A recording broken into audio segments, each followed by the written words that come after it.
Have you ever looked around and wondered, why? Why do some individuals seem to blaze through life, carving their own path, while others drift, caught in currents not of their own making? You feel it, don't you? That nagging sense that there's more to you, more to life, but it remains just out of reach, a whisper you can't quite decipher. You're not alone in this. So many walk this earth feeling drained, used, like a battery powering everyone else's devices, only to find yourself depleted at the day's end. Is this the grand design? To be a supporting character in a story where you were meant to be the lead? You see the highlight reels, the curated successes, and a quiet voice inside asks, what about me? When is it my turn? This isn't just burnout, it's a deeper ache, a soul-level fatigue from a battle fought in shadows. Consider Sarah, brilliant, kind, always the first to help, the last to leave. Her dreams are vivid, her potential undeniable. Yet she's perpetually stuck, watching opportunities pass her by, given to those seemingly less capable, but somehow more assertive, more driven. She gives and gives, hoping for recognition, for a reciprocal surge of energy, but finds herself emptier, her own ambitions gathering dust. This is the modern paradox, connected to everything, yet feeling profoundly unseen, unheard. A deep, resonant frustration that simmers beneath a carefully constructed smile. What if the maps you've been given are wrong? What if the conventional wisdom, work harder, be nicer, wait your turn, is a lullaby designed to keep your true strength dormant? What if the very source of this pervasive exhaustion, this feeling of being perpetually overcome, isn't a lack of effort, but a misdirection of a fundamental, primal force within you? The philosopher Friedrich Nietzsche spoke of such a force. He called it the will to power. Now cast aside your preconceptions. This isn't about tyranny or brute domination over others. That's a grotesque caricature. Think deeper. Imagine it as life's fundamental impulse. The drive in every living thing to grow, to expand, to overcome obstacles, to express its inherent strength, to strive for more, to become more. It's the sapling cracking through concrete, the artist wrestling chaos into beauty, the quiet determination in the eyes of someone who refuses to break. Nietzsche proposed that this will to power is the primary engine driving all human action, all ambition, all striving. Not happiness, not pleasure, but this relentless urge to exert one's strength, to shape one's world, to achieve mastery. Mastery over circumstance, mastery over limitations, and most crucially, mastery over oneself. Why then do so many feel powerless? Why the widespread sense of inertia, of being a victim of circumstance rather than a shaper of destiny? Perhaps it's because this vital current, this will to power, has been damned, diverted, or even demonized. We're taught to be pliant, to conform, to shrink. We're told that ambition, true ambition, is unseemly, that seeking power is corrupting. But what if, as Nietzsche suggested, the suppression of this will, or its misdirection into petty grievances and resentments, is the true source of our modern anxieties?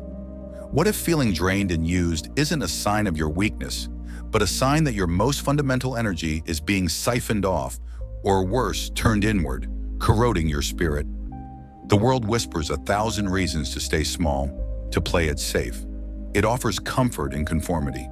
But is that comfort truly comforting? Or is it the slow, creeping chill of a life unlived, of a power unclaimed?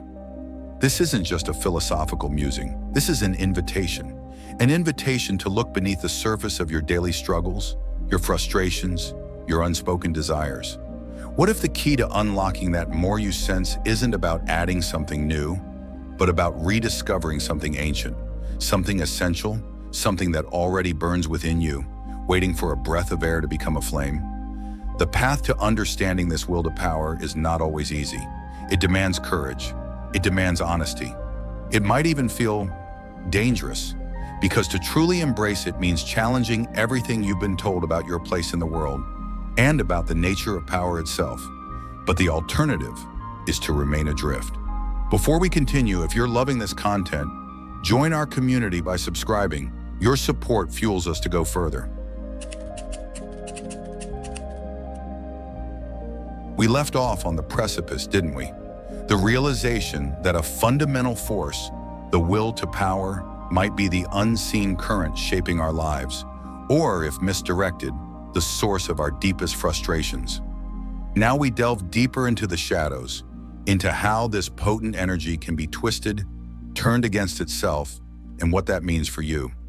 Imagine this will to power not as a simple desire for control over others, but as an innate drive towards growth, towards the expression of one's fullest potential.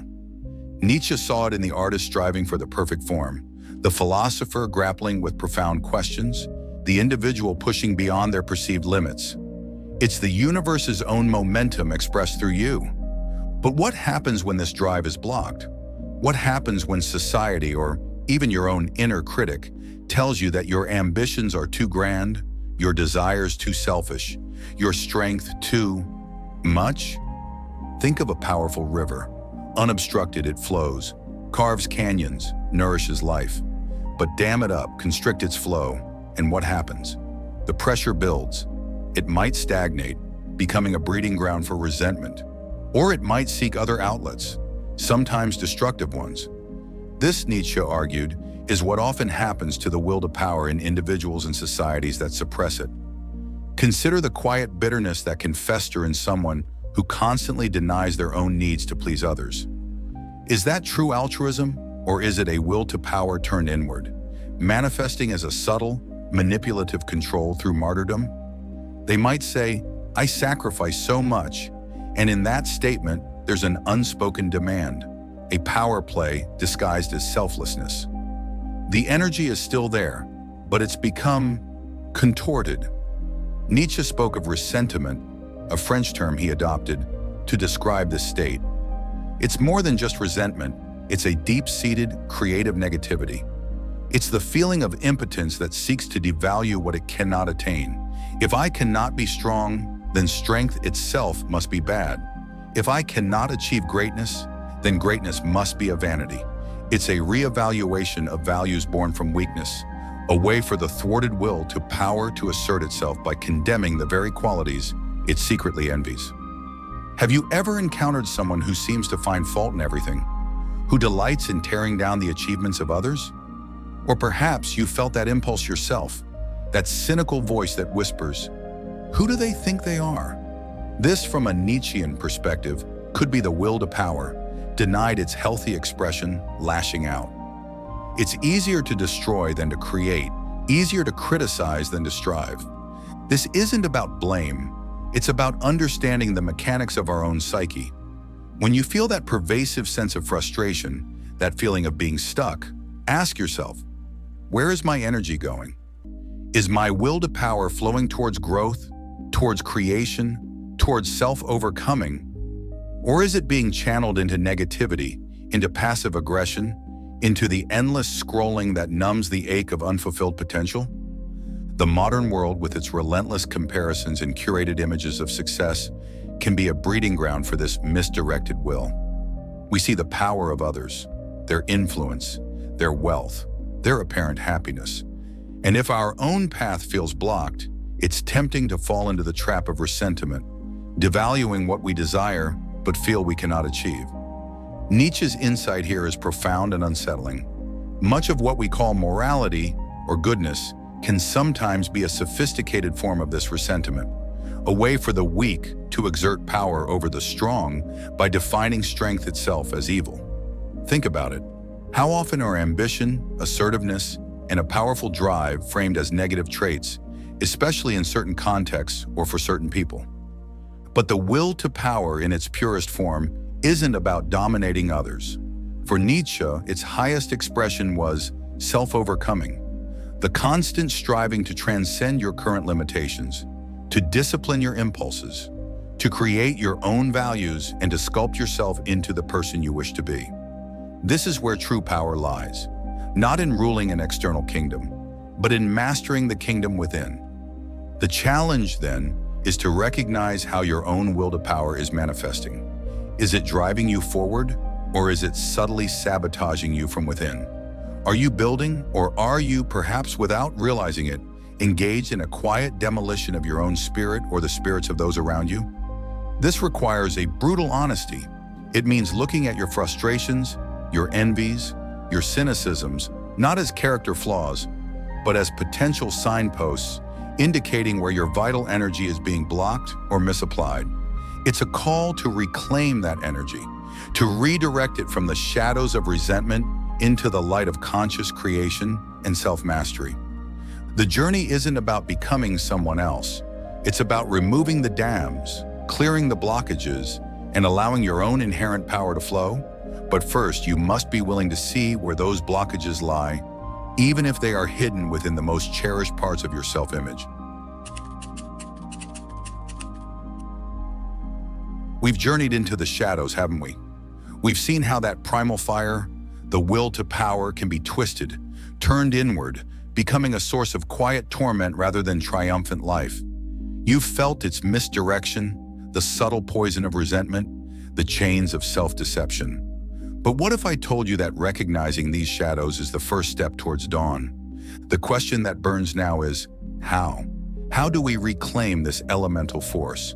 How do we transform it from a source of inner conflict into the engine of our highest becoming? Nietzsche pointed the way, not to a path of ease, but to a path of exhilarating, terrifying creation. He called it self-overcoming. Forget the thrones, the applause, the fleeting dominion over others. That's the shallow echo of power. True power, the kind that resonates through your very being, is forged in the crucible of the self. It is the relentless act of becoming more than you are, moment by moment.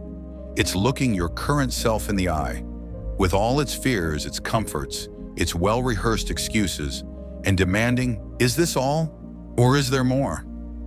This isn't about adhering to a pre-written script of goodness handed down by others. Nietzsche challenged the very foundations of conventional morality, suggesting that much of it was designed not to elevate, but to tame, to domesticate the wild, creative spirit.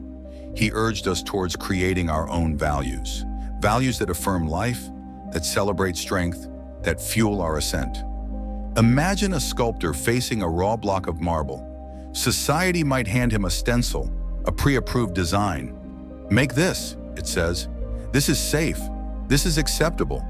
But the artist, with the true will to power, the artist engaged in the self-overcoming, smashes the stencil.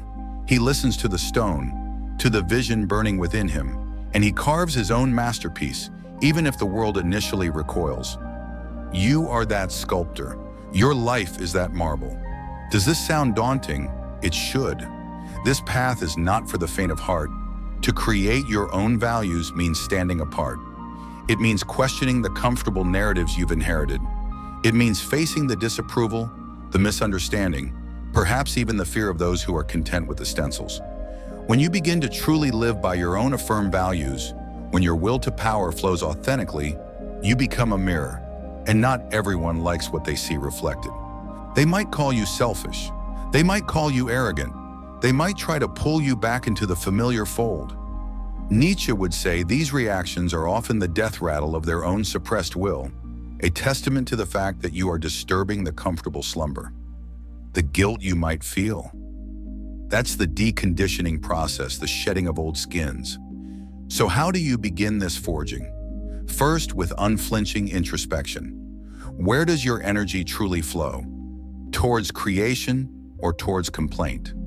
Towards growth or towards the endless scroll of distraction that numbs the call to become?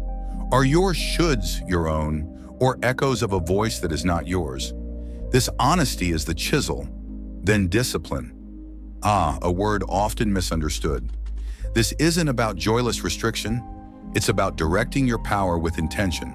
The will to power, unchanneled, is a wildfire. Disciplined, it's a focused flame that can forge steel. It's choosing the harder right over the easier wrong, not out of obligation, but because it aligns with the self you are striving to become. It's the daily practice of overcoming your own inertia, your own comfort seeking. Embrace discomfort. Growth rarely happens in the plush armchair of complacency. It's in the stretch, the strain, the moment you think you can't go further, and then you do. This is where the will to power meets resistance and becomes stronger, like a muscle tearing and rebuilding, more potent than before. Why endure this? Why choose the arduous path of self-overcoming when the gentle slope of conformity beckons? Because the alternative is a life half-lived.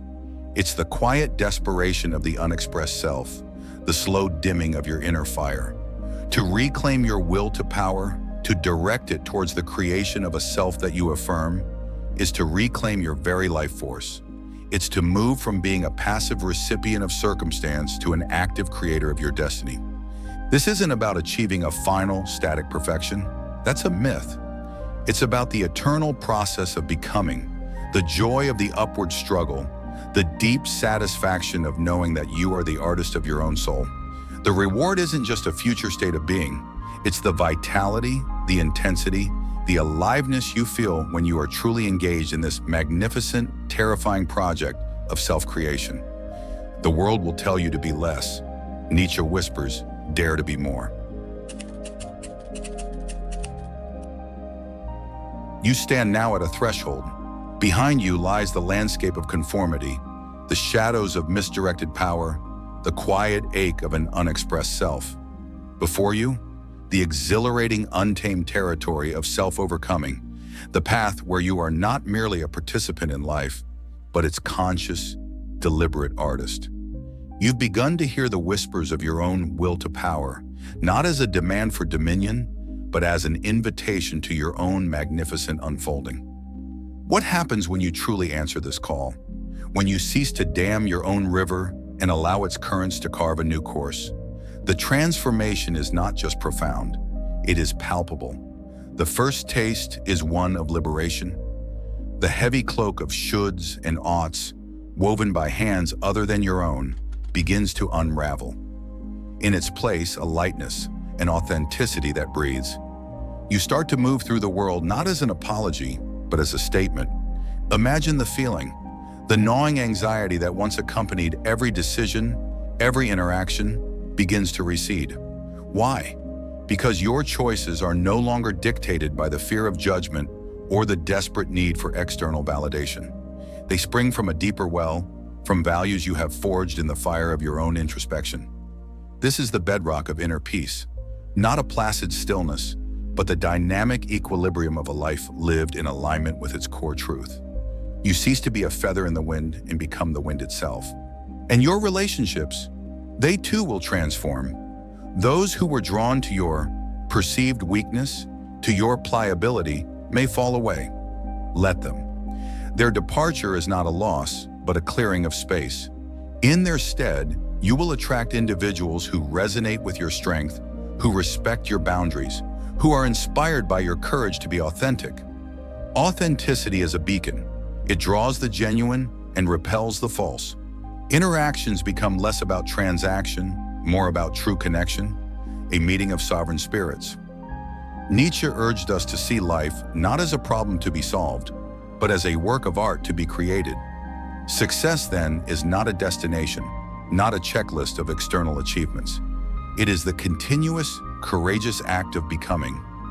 It is the joy found in the struggle, the growth found in overcoming obstacles, the beauty found in expressing your unique potential. The reward is not some distant prize, but the vibrant aliveness you experience when you are fully engaged in this dance of becoming. Will there be challenges? Absolutely. The path of self-creation is not paved with ease. There will be moments of doubt, echoes of old fears. There will be resistance, both internal and external. But now you meet these challenges not as a victim, but as a creator. Each obstacle becomes an opportunity to affirm your strength, to refine your values, to deepen your understanding of your own power. As Nietzsche himself proclaimed, that which does not kill us makes us stronger. This isn't mere resilience, it's the alchemical process of turning lead into gold, suffering into strength. The greatest fear, perhaps, is the fear of your own light, your own potential. It is easier to stay small, to remain within the familiar confines of who you've always been. But the will to power, once awakened, yearns for expression. It calls you to step into that larger version of yourself, to embrace the glorious uncertainty of your own becoming. So what now? The insights of a philosopher, however profound, are but signposts. The journey is yours alone to walk. Embrace the discomfort of growth. Question the narratives that limit you. Dare to define your own good, your own beautiful, your own true. Listen to that deep, resonant hum within you. That is your will to power, your life force, urging you towards your highest expression. Your life is not a question to be answered, but a power to be expressed. Unleash it, live it, become who you are. For in the courageous act of self-creation, you don't just find success or failure as the world defines them. You find something far more profound. You find yourself in all your untamed, magnificent, and unfolding glory. This is the ultimate affirmation of life. This is the triumph of the will to power.